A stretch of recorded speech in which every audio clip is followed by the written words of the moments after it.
Olá pessoal, tudo bem? Sejam todos bem-vindos à nossa revisão para a Procuradoria do Estado de São Paulo. Satisfação enorme estar aqui em mais um evento às vésperas de uma prova tão importante para tratar do direito processual civil. Meu nome é Gustavo Faria e pela próxima hora eu vou te apresentar alguns pontos aqui relevantes acerca da nossa disciplina, principalmente envolvendo questões afetas à fazenda pública em juízo.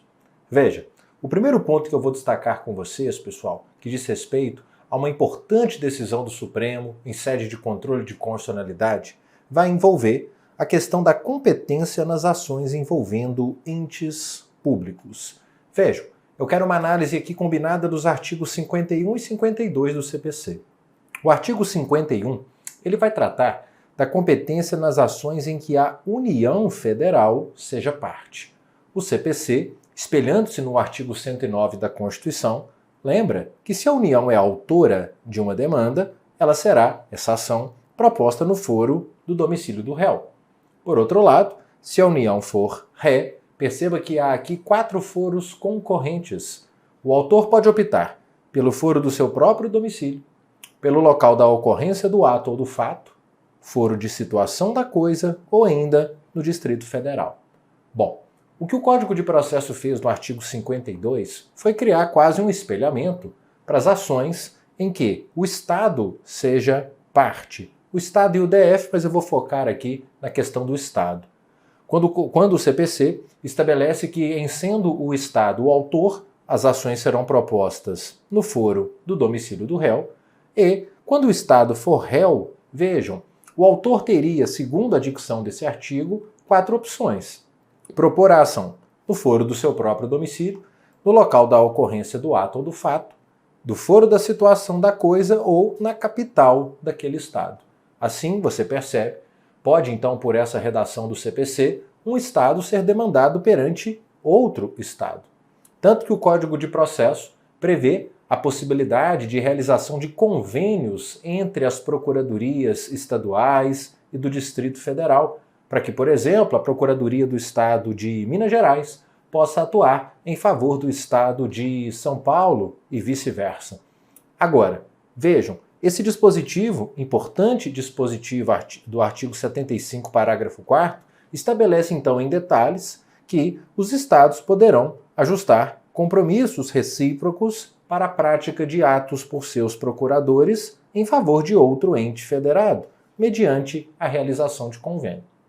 Ainda assim, aí vem o ponto mais importante, entendeu o Supremo que essa norma, ela de alguma forma afasta o Poder Judiciário Estadual da atuação em questões de direito afetas àqueles entes públicos subnacionais. Além disso, segundo o Supremo, essa norma permite que funções administrativas, como aquelas ligadas ao pagamento de precatórios, sejam exercidas por autoridades judiciárias de outros entes federados. Por essas e por outras razões, o Supremo, então, entendeu que é inconstitucional essa regra. É inconstitucional a regra de competência que autoriza que entes subnacionais sejam demandados em qualquer comarca do país, pois a fixação do foro deve se restringir aos seus respectivos limites territoriais. Então, cuidado com essa primeira parte da declaração de inconstitucionalidade extraída do julgamento dessas duas ADIs. Mas não para por aí, né? Por quê? Porque ainda no contexto da competência, você se lembra que o artigo 46, parágrafo 5º, prevê que as execuções fiscais elas serão propostas no foro do domicílio do réu, no foro de sua residência ou no foro do lugar onde o réu for encontrado. Essa norma também dificulta a atuação dos entes públicos, como um Estado, por exemplo, que pode ter que demandar perante o judiciário de um outro ente federado. Se, por exemplo, o executado for domiciliado no Rio de Janeiro e o Estado de São Paulo quiser executá-lo, a execução fiscal por esse dispositivo deveria ser ajuizada no Rio, o que, claro, dificulta uma atuação daquela procuradoria. E justamente por essa razão, no julgamento daquelas mesmas ADIs, o Supremo entendeu que é necessário atribuir interpretação conforme a Constituição a esse dispositivo para restringir a sua aplicação aos limites territoriais de cada ente subnacional ou ao local de ocorrência do fato gerador. Então, todo cuidado com essa releitura que o Supremo fez dessas disposições do Código de Processo. Ainda a título de novidades importantes e com cara de prova, vale a pena também a gente repassar aqui a novidade da Emenda 125 de 2022, que estabeleceu um requisito específico de admissibilidade dos recursos especiais, que é a necessidade de demonstração da relevância da questão de direito federal infraconstitucional, a exemplo do que ocorre com a repercussão geral em recurso extraordinário.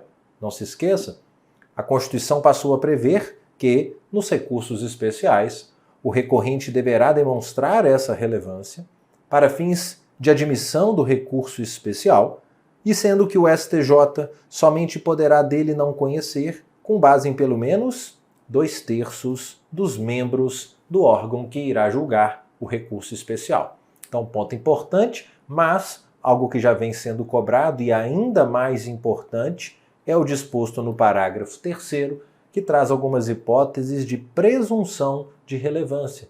Então não se esqueça que haverá relevância presumida em todas essas demandas: ações penais, improbidade administrativa, valor da causa que ultrapasse 500 salários, ações que possam gerar inelegibilidade, quando o acórdão atacado pelo RESP contrariar jurisprudência dominante do Superior Tribunal de Justiça ou, em outras hipóteses previstas em lei, percebam, portanto, um rol meramente exemplificativo.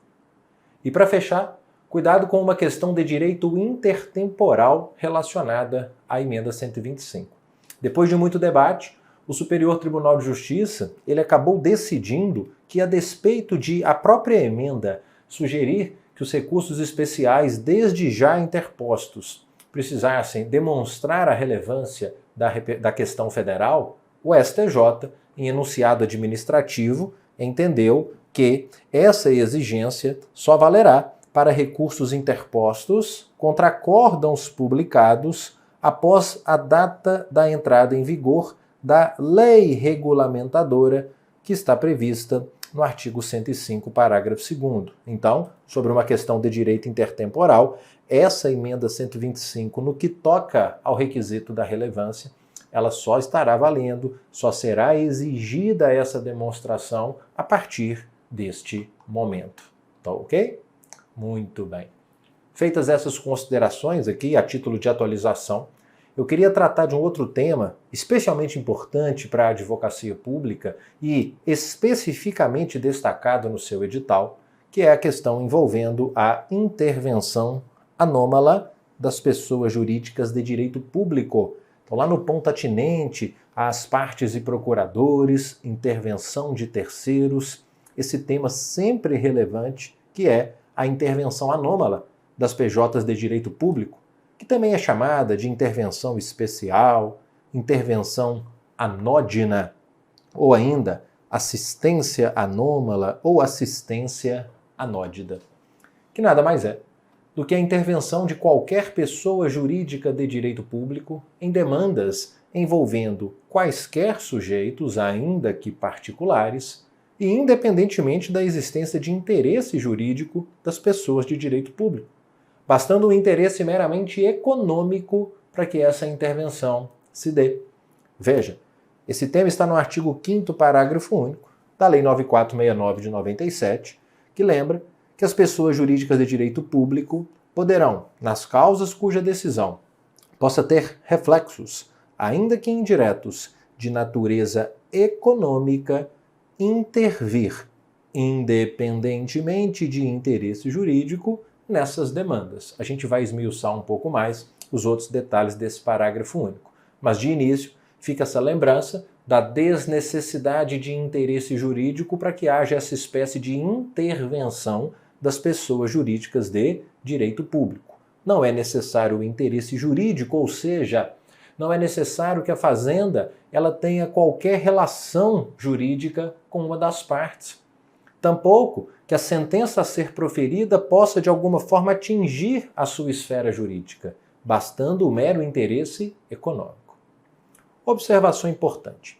Diferentemente da hipótese em que a pessoa jurídica de direito público atua como parte ou como interveniente de forma geral, em que há deslocamento de competência quando a atuação se dá, quando essa intervenção se dá, por exemplo, por um ente público federal. Aqui, quando há atuação nessa espécie de intervenção, vale sempre lembrar que não haverá deslocamento de competência, como destaca aqui o Superior Tribunal de Justiça, lembrando que é tolerável a intervenção anômala. Aqui no caso ele está tratando da União e de suas autarquias, mas isso vale também para pessoas de direito público do âmbito estadual, do âmbito municipal. Ingresso esse que não desloca a competência, seja para a Justiça Federal, seja para varas especializadas da Fazenda. E quais são os poderes do interveniente? Voltando ao parágrafo único do artigo 5º, ele destaca que a intervenção da pessoa de direito público é para esclarecer questões de fato e de direito, podendo juntar documentos, juntar memoriais que reputem úteis ao exame da matéria.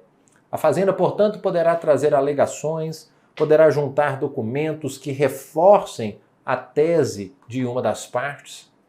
E nesse contexto, a propósito, tem-se entendido que pode a pessoa jurídica de direito público, no que se refere aos seus poderes enquanto interveniente, ela pode, como assistente anômala, inclusive, como veremos, exercer funções como, por exemplo, sustentação oral em alguns recursos, mas o mais importante nesse momento diz respeito especificamente a essa questão envolvendo esses poderes nos termos aqui do parágrafo único do artigo 5º, que fala em esclarecimento de questões de fato, juntada de documentos e memoriais.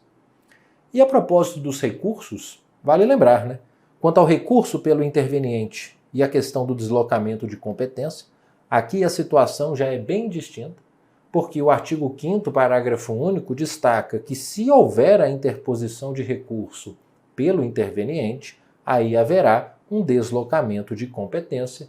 Por quê? Porque aí passa aquele ente público a ser considerado parte. Então, assim, se uma causa foi julgada na Justiça Estadual e há uma intervenção anômala de um ente federal com a interposição de recurso, a causa se desloca para a Justiça Federal e o recurso será julgado pelo TRF. Veja, ainda no contexto de impugnação a decisões judiciais, há entendimento segundo o qual pode a pessoa jurídica de direito público, inclusive, fazer aquele pedido de suspensão de liminar nas ações promovidas contra o poder público. Aquele pedido baseado no artigo 4º da Lei 8.437 de 92. A Corte Especial do STJ já teve a oportunidade de destacar que, embora não tenha natureza jurídica de recurso estrito sensu, essa suspensão de liminar, gênero, do qual são espécies suspensão de antecipação de tutela e a suspensão da própria sentença, ela se insere no bojo desses meios impugnativos excepcionais. E aqui, no caso, reconheceu-se a possibilidade da pessoa de direito público, no contexto desse, se for o caso, recorrer, estar legitimada a se valer desse pedido de suspensão de liminar. Tá ok? Muito bem. Então, essas as considerações que eu gostaria de trazer acerca da nossa chamada intervenção anômala ou intervenção especial das pessoas jurídicas de direito público. A gente traz aqui agora algumas reflexões sobre a questão envolvendo a fazenda pública em juízo. Questões específicas acerca dos prazos, citações, intimações e negócios jurídicos processuais. Vamos começar com algumas considerações sobre os prazos? Vamos. Claro que numa altura dessa do campeonato, todos bem conhecem o artigo 183, que assegura inclusive aos estados o prazo em dobro para todas as suas manifestações processuais. Observação, seja como parte, seja o ente público como interveniente. Então, tanto como parte quanto interveniente, a garantia da dobra legal dos prazos, que eu te pergunto, vale tanto para os prazos legais quanto para os prazos judiciais, há uma certa divergência, né? Há quem entenda que não, entretanto, há posicionamento defendendo que sim. Há enunciado aqui do Fórum do Poder Público, por exemplo, destacando que prazos comuns fixados pelo juiz, eles devem ser contados também em dobro. E quando o prazo é aquele prazo misto, como por exemplo o prazo para contestar uma rescisória, que a lei diz que é de no mínimo 15 a no máximo 30 e quem estabelece o valor exato é o relator. Aqui também, embora haja divergências, há posicionamento do STJ, embora não muito recente, no sentido de que a regra do atual 183, sim, ela é aplicável ao prazo de resposta para rescisórias. Ele, inclusive, destacando precedentes do Supremo e do próprio STJ. Não se esqueçam ainda de algumas exceções importantes a essa regra geral da contagem do prazo em dobro. Claro que você não vai se esquecer daquela regra trazida pelo próprio artigo 183, quando no parágrafo 2º exclui esse benefício quando há prazo próprio fixado para o ente público, aí não haverá a dobra. Não se esqueça também que não há essa contagem em dobro para a propositura de ação rescisória, então aquele prazo de 2 anos que também não se considera duplicado.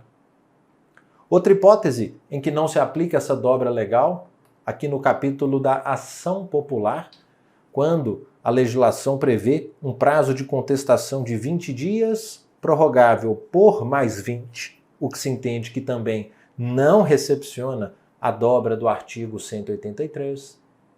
Também no âmbito do mandado de segurança, aquele prazo de 10 dias para que o coator apresente suas informações, também não recebendo a incidência da dobra do artigo 183. E ainda, no contexto legislativo, vale lembrar os juizados da Fazenda Pública Estadual, porque o artigo 7º destaca que não haverá prazo diferenciado nesse procedimento, o que também configura uma exceção à regra geral da dobra do artigo 183.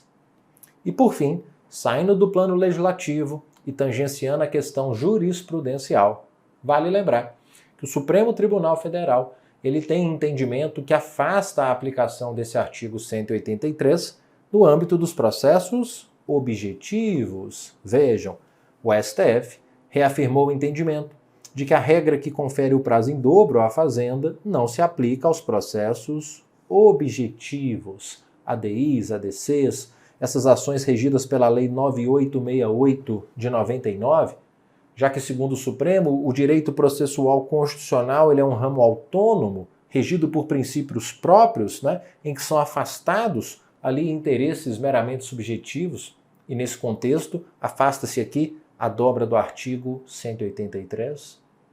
E por fim, quanto à questão do prazo em dobro, deixo uma última indagação.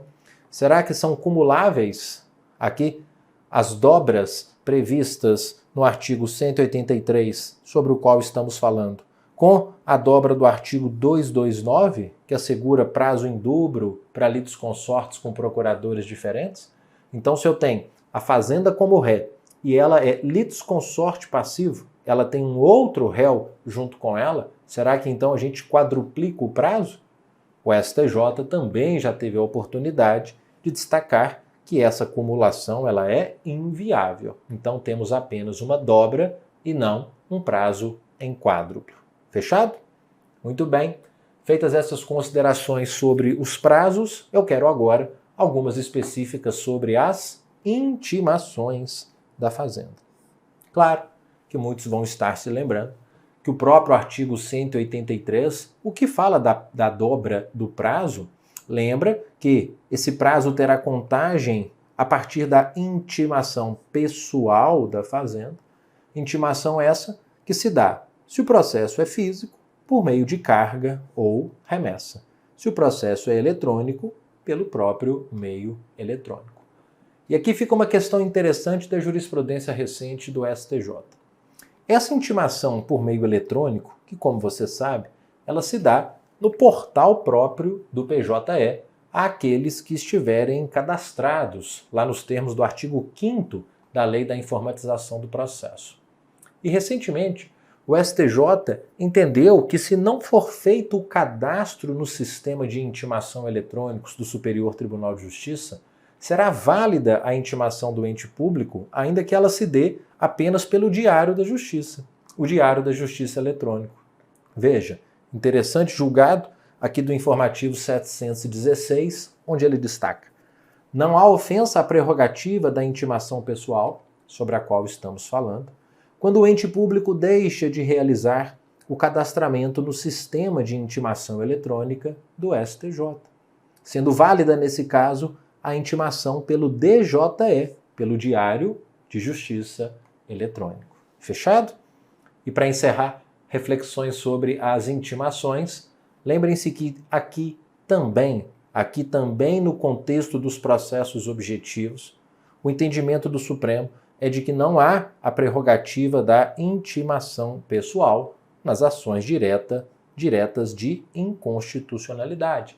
Mais uma vez, por aqueles mesmos motivos, pelos princípios próprios que orientam o processo objetivo, ele afasta não só a dobra do prazo, mas também a prerrogativa da intimação pessoal.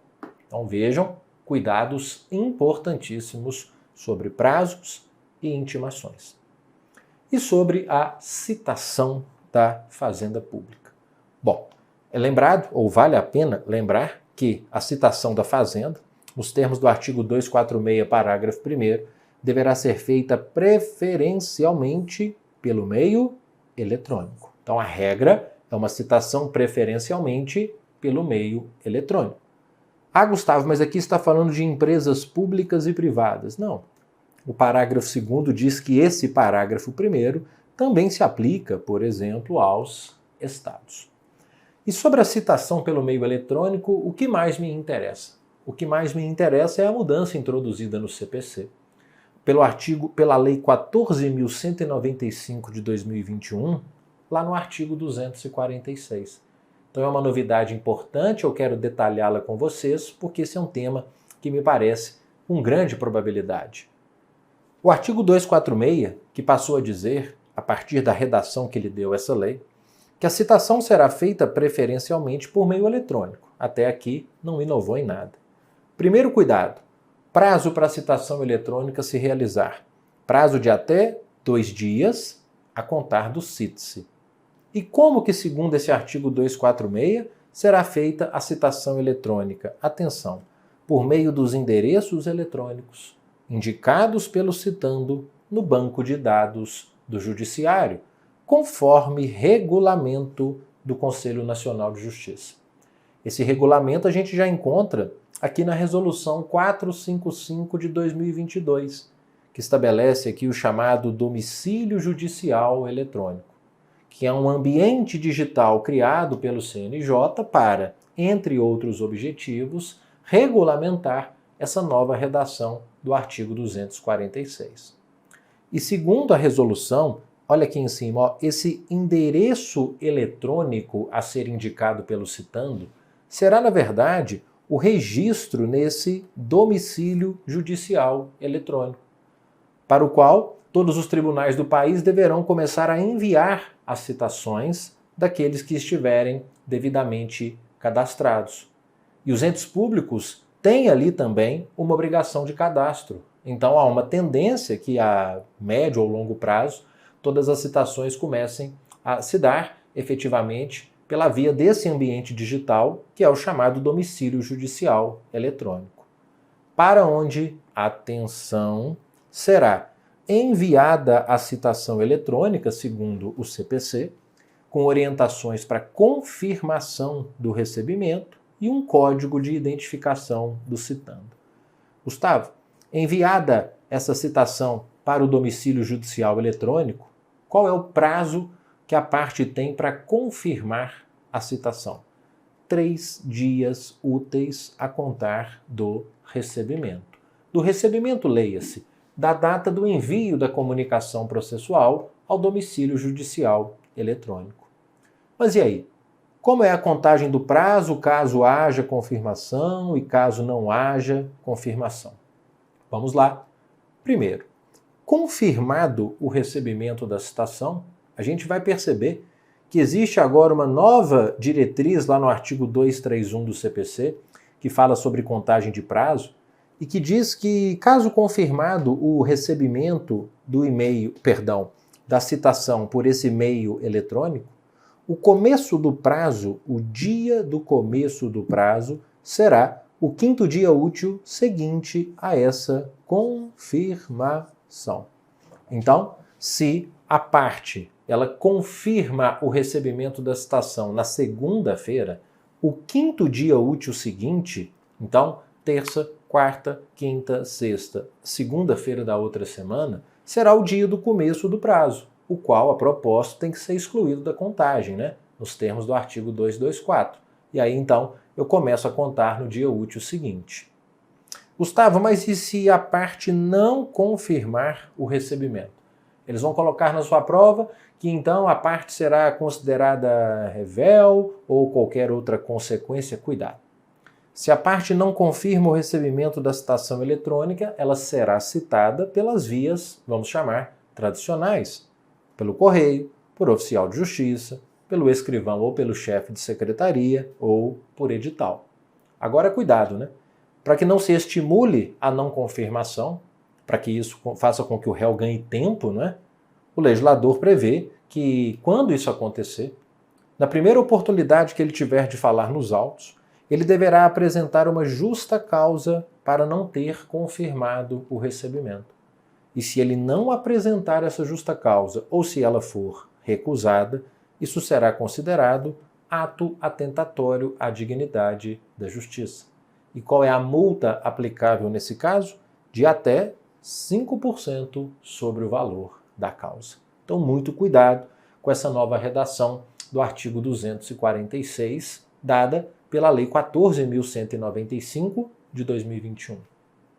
E para fechar esse capítulo, eu quero aqui ver com vocês algumas questões específicas aos negócios jurídicos processuais, esse tema sempre tão relevante, e, mais especificamente, alguma conexão possível e necessária aqui envolvendo a fazenda pública.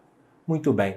Bom, o artigo 190 do Código de Processo traz esse importantíssimo tema que diz que, versando o processo sobre direitos que admitam autocomposição, será lícito às partes plenamente capazes formular os negócios jurídicos processuais, não é isso?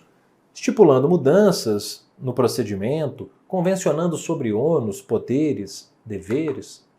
Lembrando que, primeiro, é preciso destacar nesse caput do 190 dois importantes pontos, quais sejam que o direito admita autocomposição e que os negócios processuais sejam realizados por partes plenamente capazes.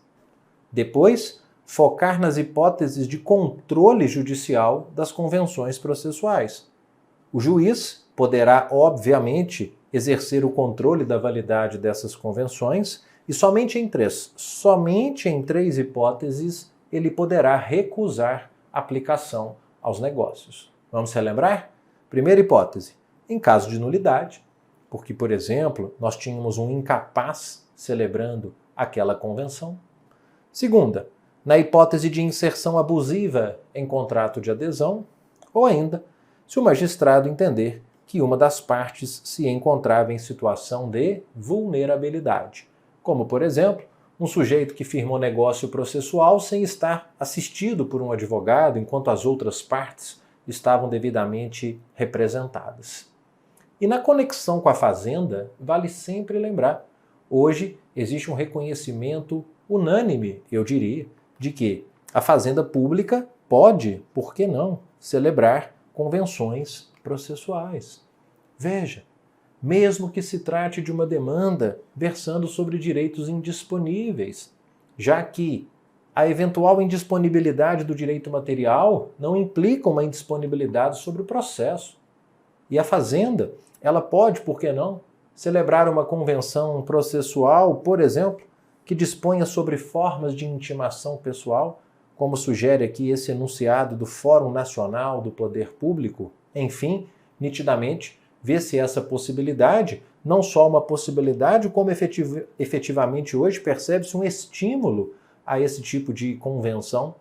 É a Fazenda Pública se inserindo nesse contexto em que o autorregramento da vontade é privilegiado, uma ideia de sistema de justiça multiportas e aqui no caso, especificamente um poder para tratar de convenções processuais, criando mudanças no procedimento, especificando ali alterações acerca de ônus, deveres, poderes, faculdades. Nada disso está à parte do que a Fazenda pode realizar. Tá claro? Então, bastante cuidado com esse ponto. Muito bem, dito isso, vamos trocar uma ideia agora sobre esse tema, cuja importância dispensa apresentações, que é o tema da remessa necessária. Alguns rápidos comentários. Você sabe que a remessa necessária se enquadra naquele conceito de condição de eficácia da sentença que a gente vai encontrar tanto no âmbito do processo de conhecimento quanto no âmbito do processo de execução. No processo de conhecimento, a gente tem aqui a sentença proferida contra a União, estados, município, suas autarquias e fundações. Veja, naturalmente você já está excluindo aqui as empresas públicas e as sociedades de economia mista. E inclua aqui, no contexto de entidades autárquicas, não se esqueçam, as agências, hein? Lembrar que as agências têm natureza autárquica, como lembra o professor Leonardo Carneiro da Cunha, são autarquias especiais e logo se submetem ao regime do duplo grau de jurisdição obrigatório. No contexto da execução, quais são as observações que eu gostaria de fazer? Tenho certeza que você está se lembrando que a sentença que se submete ao reexame necessário nesse caso é aquela que julga procedentes, no todo ou em parte, os embargos à execução fiscal. Agora, cuidado. Então, eu estou tratando daquela situação em que o ente público é o exequente e, por exemplo, o particular é um executado. Agora, e se trata de uma execução de título extrajudicial do particular em face da Fazenda, a Fazenda apresenta embargos à execução e tem uma sentença desfavorável. Não se esqueçam que, nesse caso, a sentença de rejeição de embargos opostos pela Fazenda, ela não se sujeita à remessa necessária. Então, sendo a Fazenda Pública executada, caso ela embargue e perca, isso não é uma sentença que se sujeita à remessa oficial. Perceba, fala-se muito em remessa necessária em face de sentença. Veja, é cabível a remessa necessária em face de decisões interlocutórias? Em regra, não. Mas cuidado, tem-se entendido ser necessária essa remessa, haver o duplo grau de jurisdição obrigatório, em caso de ação monitória contra a Fazenda. Quando o juiz ele profere uma decisão interlocutória contra a Fazenda, expedindo o mandado monitório, e se contra essa decisão não houver apresentação de resistência pela Fazenda, os embargos monitórios, dando-se ensejo à formação de título executivo judicial em seu desfavor, não se esqueçam, como o próprio Superior Tribunal de Justiça já destacou em algumas decisões, veja como aqui a lei é clara quanto à necessidade do duplo grau obrigatório. Sendo ré a Fazenda Pública em sede de ação monitória, se ela não apresentar os embargos monitórios, olha quem está aqui, a aplicabilidade do artigo 496. Então é uma decisão interlocutória contra a Fazenda que se submete à remessa necessária.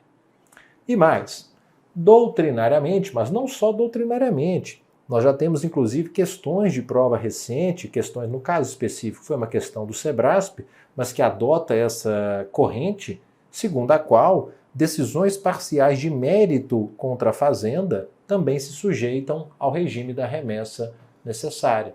Então, por exemplo, uma decisão de julgamento antecipado parcial do mérito contra a Fazenda. Por ser uma decisão capaz de formar coisa julgada material, tem-se entendido, por muitos, que esse tipo de interlocutória caso ela não seja alvo de agravo de instrumento, ela então será necessariamente reexaminada por força do artigo 496. Tá claro? Cuidado com essas observações acerca do reexame necessário. Agora eu queria aqui um detalhe em relação à questão da coisa julgada com vocês, um tema que já tem sido muito explorado aí pelas provas de advocacia pública, envolvendo a temática dos limites temporais da coisa julgada e os temas 881 e 885 de repercussão geral do Supremo Tribunal Federal. Atenção, pessoal! Quando a gente fala de discussão sobre limites temporais da coisa julgada, discutir esses tais limites é debater até quando a coisa julgada ela impede a rediscussão de algo que foi decidido. Esse tema ele é tratado no artigo 505 do CPC, quando lembra que nenhum juiz decidirá novamente as questões já decididas relativa à mesma lide, mas ele traz aqui um salvo, especificamente no inciso 1, quando ele fala das chamadas relações jurídicas de trato continuado. Porque nesses casos, se sobrevier, diz o legislador, uma modificação no estado de fato ou de direito, poderá ser requerida a revisão daquilo que ficou definido na sentença. A gente costuma utilizar como exemplos clássicos aqui de relações jurídicas de trato continuado aquelas causas que deem ensejo a decisões, como por exemplo que versem sobre alimentos, aluguéis, obrigações tributárias, né? Porque nesses casos a decisão ela é indiscutível até o momento em que, eventualmente, sobrevém alguma alteração no estado de fato ou no estado de direito. Alguns dizem que nesses casos a decisão ela tem uma cláusula rebus sic stantibus, ou seja, estando assim as coisas, enquanto não sobrevier uma alteração no estado de fato ou de direito. Porque nesses casos o exame ou o reexame da questão poderá ser realizado, seja por ajuizamento de uma ação de revisão, como no caso de uma ação de revisão de aluguéis, uma revisional de alimentos, ou, atenção, mesmo automaticamente, quando, por exemplo, uma decisão transitada em julgado, ela assegura um direito ao cidadão e uma nova norma de direito reconhece que aquele direito não é mais devido. Como justamente nesse conhecidíssimo caso desse julgamento do Supremo de 2023, onde ele entendeu que decisões do Supremo, olha a modificação no Estado de Direito aqui, ó, decisões do Supremo em ação direta ou em sede de repercussão geral, elas têm aptidão para interromper automaticamente os efeitos temporais de decisões transitadas em julgado nas relações jurídicas tributárias de trato sucessivo. Respeitada aí retroatividade, anterioridade anual, etc. Mas o que mais me interessa então aqui é perceber que o Supremo, ele então destacou que dentro dos limites temporais da coisa julgada, que envolve essas relações jurídicas de trato continuado, suas decisões em ação direta ou em sede de repercussão geral configuram-se essa modificação no estado de direito que regula o tema, fazendo com que se interrompam automaticamente os efeitos temporais de decisões que já tenham transitado em julgado e digam respeito a alguma questão de natureza tributária. Aqui especificamente envolvia a questão da CSLL, em que alguns contribuintes obtiveram por decisões transitadas em julgado a isenção dessa contribuição, sendo que depois o Supremo, em ação direta, reconheceu que era devido aquele tributo, de forma então que a advocacia pública agora já está buscando reaver, cobrar daquelas empresas aquilo que elas deixaram de pagar, justamente porque se tratava de uma relação jurídica de trato continuado em que sobreveio, por meio de uma decisão posterior do Supremo, a modificação no Estado de Direito. E aqui ele entendeu que a revisão do que ficou estatuído anteriormente, essa revisão é automática. Daí esse, no mínimo polêmico, né, muito debatido entendimento do Supremo no julgamento desse RE do tema 885 de sua jurisprudência. Dito isso, quero um comentário agora com vocês sobre as tutelas provisórias contra a Fazenda Pública. Queria que vocês me acompanhassem num raciocínio de um ponto desse tema que eu sintetizei para a nossa revisão. É preciso que você não se esqueça, quando estamos diante de uma demanda em face da Fazenda Pública, que, primeiro capítulo dessa história, a Lei 8437 de 92, ela prevê que não é cabível medida liminar contra atos do poder público no procedimento cautelar ou em quaisquer outras ações de natureza cautelar ou preventiva, sempre que uma providência semelhante não puder ser concedida em mandado de segurança. E quais são as hipóteses que, em sede de mandado de segurança, não é admissível esse tipo de medida? São as hipóteses do artigo 7º, parágrafo 2º da 12.016, que diz que não cabe liminar, em sede de mandado de segurança, que tenha por objeto compensação de créditos tributários, entrega de mercadorias e bens provenientes do exterior, reclassificação ou equiparação de servidores e ainda concessão de aumento ou extensão de vantagens ou pagamento de qualquer natureza. Então a 8437 de 92 ela fala, não cabe de forma geral medida liminar contra os atos do poder público sempre que em mandado de segurança não for cabível uma medida de semelhante natureza.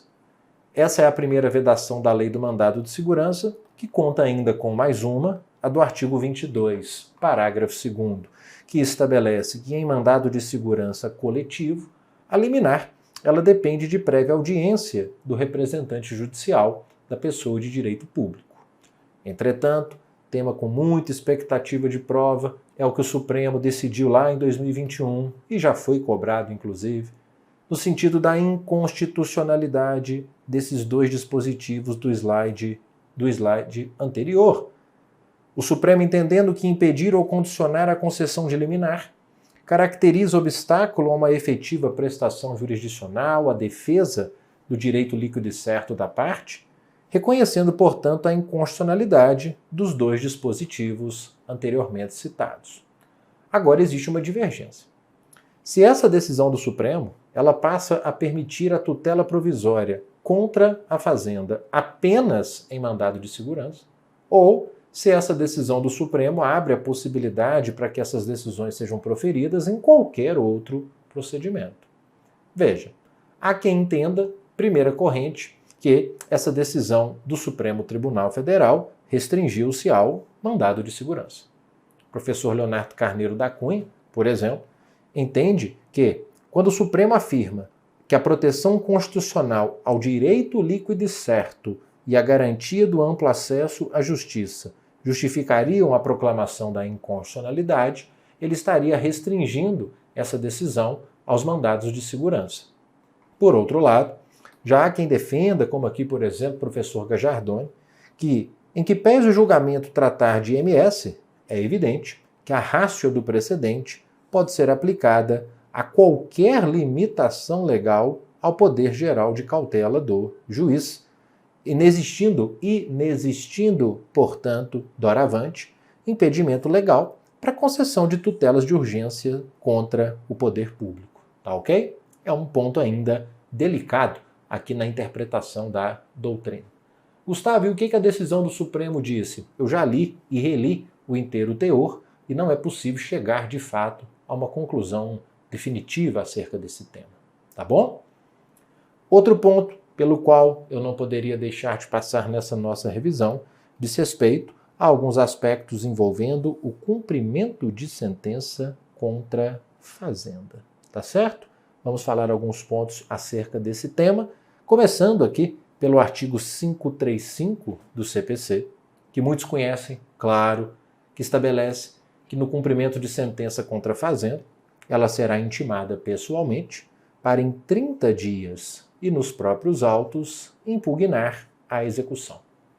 Perceba, sobre as matérias dedutíveis em sede de impugnação à execução pela Fazenda, eu queria fazer alguns destaques.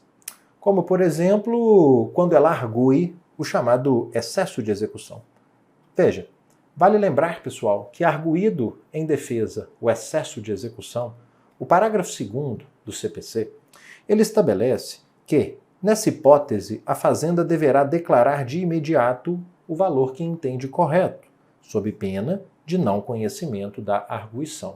Mas cuidado, porque o entendimento que o Superior Tribunal de Justiça vem apresentando em alguns julgados, de certa forma, mitiga o rigor dessa norma, quando, por exemplo, aqui no informativo 691, ele destaca que a alegação da Fazenda de excesso de execução sem apresentação da memória de cálculos não acarreta necessariamente o não conhecimento da arguição.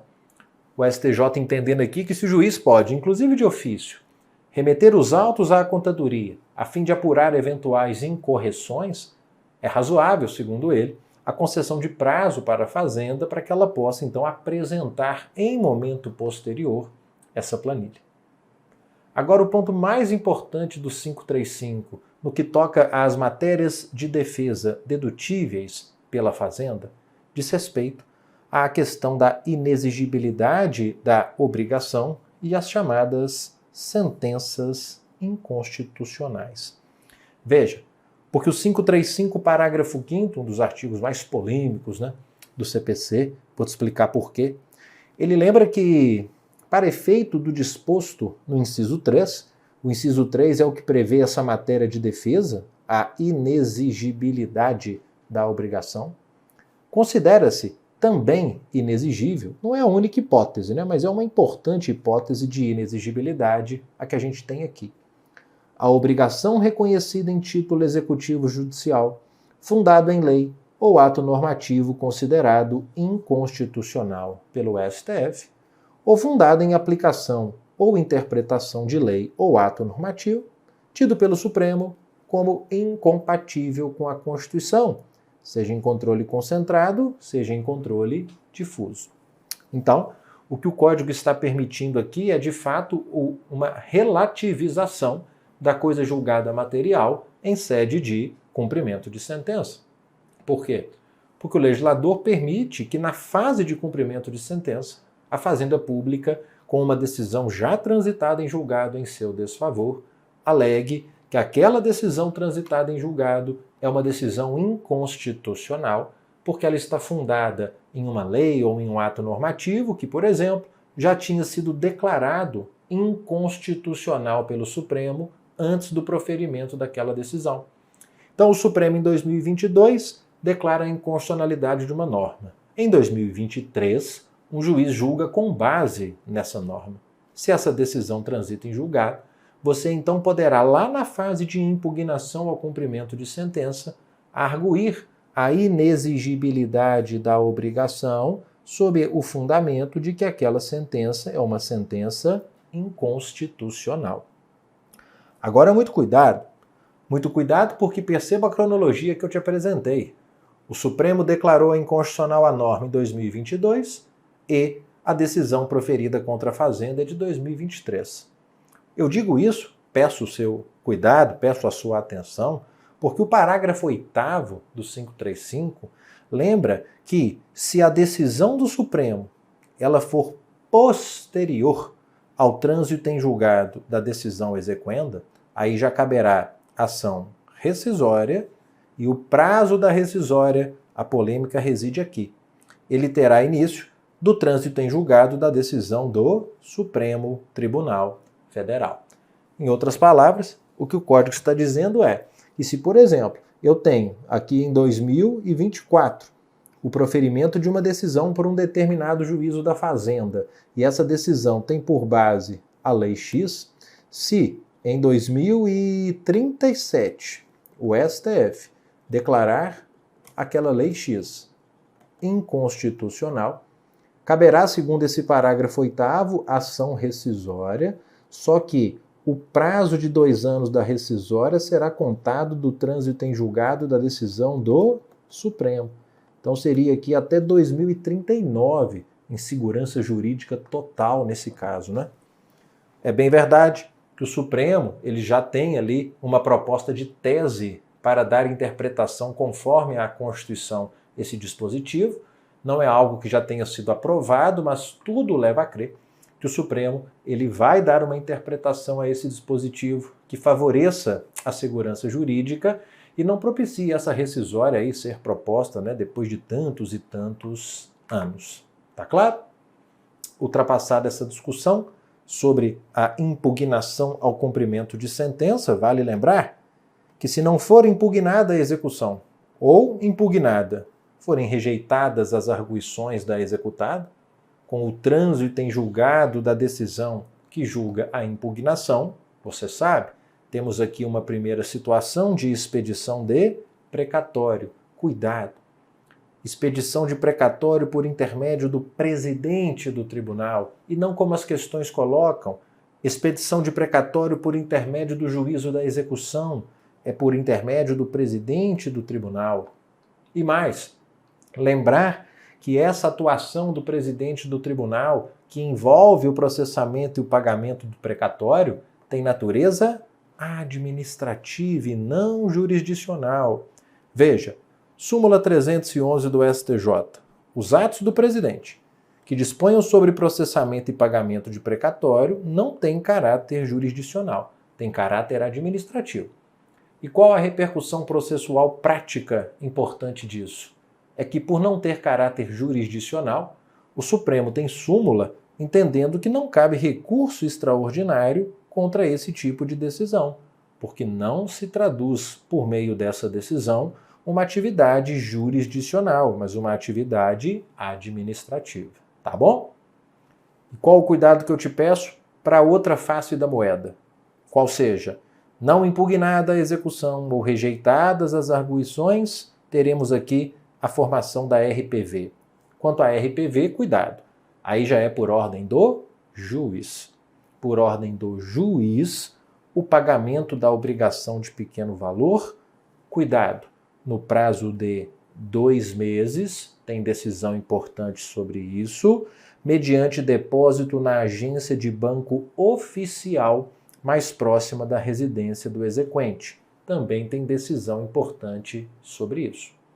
Especificamente quanto ao prazo de 2 meses, a decisão importante a que me referi é essa decisão aqui do informativo 1003 do Supremo, onde ele destaca que os estados e o DF devem observar o prazo de 2 meses a que estamos nos referindo, já que a autonomia é expressamente reconhecida na Constituição e na jurisprudência do Supremo a esses estados, em matéria de RPV, restringe-se à fixação do valor teto e não do prazo para pagamento.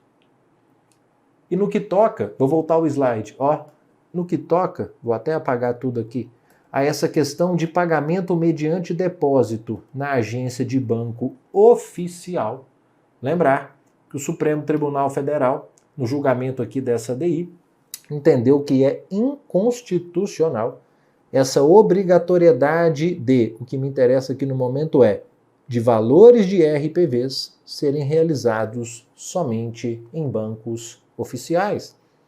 Porque essa ideia viola o princípio da eficiência administrativa, o princípio da livre concorrência, livre iniciativa, além de cercear os entes federados quanto ao exercício de suas autonomias. O Supremo entendeu que onde se lê agência aqui nesse dispositivo, que se entenda tanto uma instituição financeira pública quanto uma instituição financeira privada. E para a gente fechar, também não custa nada recordar aquela lógica acerca dos juros de mora durante o prazo devido para o pagamento das obrigações pela fazenda, né? Aquela história dividida em 3 atos. O primeiro é lembrar que incidem juros da mora, veja, nesse primeiro período, que eu vou chamar de A, o período compreendido entre a data da realização dos cálculos e a data da requisição ou do precatório. Então, durante esse período, considera-se ainda a fazenda em mora. Agora, quando entra, todavia, naquele período chamado de período de graça constitucional, que é o período que a própria Constituição dá ao ente público para realizar o pagamento, aí volta a súmula, vem a súmula vinculante 17, ao lembrar que durante esse período não incidirão os juros de mora. Agora, eventualmente, não sendo quitado o valor dentro do prazo, aí, nesse julgado mais recente do Supremo, ele destaca que diante desse inadimplemento do ente público devedor, que não cumpriu o prazo previsto na Constituição, a fluência dos juros, ela então se inicia, passado esse chamado período de graça constitucional. Tá claro? Então, bastante cuidado com essas observações. Muito bem, eu poderia ainda destacar acerca de execução contra a fazenda. Não se esqueçam a possibilidade também não só de um cumprimento de sentença em face da fazenda, mas também a execução de título executivo extrajudicial contra a fazenda pública, como, por exemplo, uma nota de empenho, como, por exemplo, a execução de um contrato administrativo. E aí lembrar que, diferentemente do que ocorre no cumprimento de sentença contra a fazenda, quando ela então é intimada para querendo apresentar impugnação à execução no prazo de 30 dias, podendo nessa impugnação trazer apenas algumas matérias expressamente previstas lá no artigo 535, quando eu falo de execução de título executivo extrajudicial contra a fazenda, aí naturalmente, repito, uma nota de empenho, um contrato administrativo, ela será naturalmente citada e não intimada para querendo apresentar sua defesa. Só que a defesa nesse caso não é a impugnação à execução, são os embargos à execução opostos pela fazenda. Embargos à execução no mesmo prazo de 30 dias, mas com uma diferença fundamental entre os embargos e a impugnação. É que se na impugnação eu tenho aquelas matérias limitadas previstas lá no artigo 535, nos embargos à execução, ação que são, eu posso deduzir toda e qualquer matéria de defesa que seria lícito alegar em sede de processo de conhecimento. Não há ali, então, um âmbito de cognoscibilidade tão restrito nos embargos à execução como a gente vê em sede de impugnação ao cumprimento de sentença. E não apresentados os embargos ou rejeitadas as alegações trazidas nos embargos, nós daí temos uma confluência de informações relacionadas à formação do precatório, à formação da RPV, essa questão aqui atinente à incidência de juros ou não, enfim, tudo isso com o que a gente sempre precisa ter cuidado ao tocar nesses assuntos envolvendo a execução, envolvendo a fazenda pública, seja o cumprimento de sentença, seja a execução de título executivo extrajudicial. Muito bem, tentei ser bem dinâmico aí ao longo dessa hora, para tratar de muitos temas, aproveitar ao máximo aqui essa nossa oportunidade. Espero que você tenha sentido produtividade nesse nosso encontro. Me coloco à disposição, continuo à disposição de todos vocês. Meu perfil no Instagram, prof_Gustavo Fari. Me adicione, me diga de onde você nos assistiu. Traga sua dúvida de última hora, pode me mandar lá pelo direct. Vai ser uma satisfação saber quem esteve comigo nessa oportunidade. E no mais, quero só desejar muito sucesso, desejar muita sabedoria, paz, tranquilidade no momento da sua prova, que tudo dê certo. E dando tudo certo, nessa primeira etapa, a gente continua à disposição para discutir o direito processual civil para as próximas etapas do seu concurso. Então, muito obrigado a todas e a todos. Fica aqui os meus mais fervorosos votos de sucesso na sua empreitada. Até uma próxima oportunidade. Abraços. Tchau.